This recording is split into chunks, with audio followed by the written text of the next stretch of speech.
اپنے محبوب کو پیدا فرماتا۔ اے لوگوں، یہ سوال آپ کے بھی ذہن میں آ سکتا ہے کہ پہلے ستاروں کے قمقمے لگا دیے جاتے، تب اللہ اپنے محبوب کو بھیجتا، چاند و سورج کو پہلے پیدا فرما دیتا، تب اپنے محبوب کو بھیجتا۔ آؤ میں آپ کو ایک مثال سے سمجھا کر کے جانا چاہتا ہوں۔ شاعر اہل سنت بھائی راشد رضا مرکزی صاحب قبلہ مدینہ شریف کو تشریف لے جائیں۔ ہم دعا کرتے ہیں پروردگار عالم ہم سب کو حج مقبول اور عمرہ مقبول کی سعادت نصیب فرمائے، اور جاتے وقت یہ اپنے گھر کے آنگن میں ایک گلاب کا پودا لگا کر کے جائیں، اور گھر والوں سے کہیں، اپنے بھائیوں سے کہیں کہ میں جا رہا ہوں، اس پودے کا خیال رکھنا۔ یہ چلے گئے، ایک مہینے کے بعد میں واپس آئے، اب وہ گلاب کا پودا نہیں رہا ہے، اب اس پر خوبصورت گلاب لگے ہوئے ہیں۔ جیسے ہی یہ واپس آئے، آ کر کے اپنے گارڈن میں پہنچے، پہلے اس گلاب کے پودے کو دیکھا، اور دیکھ کر کے اس پر کھلے ہوئے گلاب دیکھ کر کے کہا میرا گلاب، اتنا کہنا تھا کہ میرا گلاب۔ فوراً زمین نے کہا حضرت ابھی آپ ایسی مقدس جگہ سے آئے ہو، ابھی ایسی باتیں نہ کرو کہ میرا گلاب، اگر میرا سینہ نہیں ہوتا تو اس پودے کو نسب کہا کرتے۔ اتنے میں سورج نے کہا اگر میں نے اس پر اپنی گرم گرم حرارت نہیں ڈالی ہوتی تو یہ پودا پروان کیسے چلتا۔ دیکھو پودا ایک ہے اور احسان زمین الگ جتا رہی ہے، سورج احسان الگ جتا رہا ہے۔ اتنے میں چاند نے کہا اگر رات میں میں نے اپنی چاندنی اس پر نہیں ڈالی ہوتی تو یہ پودا کیسے پروان چلتا۔ اتنے میں ستاروں نے کہا اگر ہم نے اس کو ہلکی ہلکی روشنی نہ دی ہوتی تو یہ پودا کیسے پروان چلتا۔ اتنے میں نسیم سحر نے کہا اگر صبح کو میں نے اس کو جھولا نہ جھلایا ہوتا تو یہ پودا کیسے پروان چلتا۔ گلاب کا پودا ایک ہے، زمین الگ احسان جتا رہی ہے، آسمان الگ احسان جتا رہا ہے، چاند و سورج الگ احسان جتا رہے ہیں، ستارے الگ احسان جتا رہا ہے۔ اے لوگوں یاد رکھو اللہ رب العزت نے اپنے محبوب کو زمین بنانے سے پہلے، آسمان بنانے سے پہلے، چاند و سورج کے پیدا فرمانے سے پہلے، ستاروں کے پیدا فرمانے سے پہلے اس لیے پہلے پیدا فرمایا ہے کہ اگر مصطفیٰ زمین کا فرش بچھا دیا جاتا اس کے بعد تشریف لاتے تو زمین کہتی آقا اگر میرا سینہ نہیں ہوتا تو آپ چلتے کس پر۔ آسمان کہتا آقا اگر میں نہیں ہوتا تو آپ کے اوپر سایہ فگن کیا ہوتا۔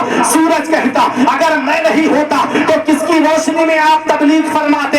بیک پل پر پروردگار عالم نے زمین سے پہلے، آسمان سے پہلے، چاند و سورج سے پہلے، ستاروں سے پہلے اپنے محبوب کے نور کو پیدا فرمایا ہے تاکہ دنیا دیکھ لے جسے میں نے اپنا محبوب بنایا ہے وہ کسی کا احسان لینے نہیں آیا ہے بلکہ ساری کائنات پر احسان کرنے کے لیے۔ نعرہ تکبیر، نعرہ رسالت، مسلک اعلیٰ حضرت جشن عید میلاد النبی حضرت مولانا فرقان رضا منظری صاحب قبلہ۔ واہ واہ، بہت زمین کا فرش بچھا ہے تو مصطفیٰ کے صدقے میں، آسمان کا شامیانہ لگا ہے تو مصطفیٰ کے صدقے میں، سورج کو پیدا کیا گیا ہے تو مصطفیٰ کے صدقے میں، چاند کو پیدا کیا گیا ہے تو مصطفیٰ کے صدقے میں، ستاروں کو روشنی ملی ہے تو مصطفیٰ کے صدقے میں، ارے تم کو پیدا کیا گیا ہے تو مصطفیٰ کے صدقے میں، مجھے پیدا کیا گیا ہے مصطفیٰ کے صدقے میں، شہدائے ذویل احترام کو پیدا کیا گیا ہے مصطفیٰ کے صدقے میں، انسان کو وجود ملا ہے تو مصطفیٰ کے صدقے میں، مال و دولت ملی ہے تو مصطفیٰ کے صدقے میں، ساری کائنات کو پیدا کیا گیا ہے تو مصطفیٰ کے صدقے میں۔ اعلیٰ حضرت فرماتے ہیں وہ جو نہ تھے تو کچھ نہ تھا، وہ جو نہ ہو تو کچھ نہ ہو، جان ہے وہ جہان کی، جان ہے تو جہان ہے۔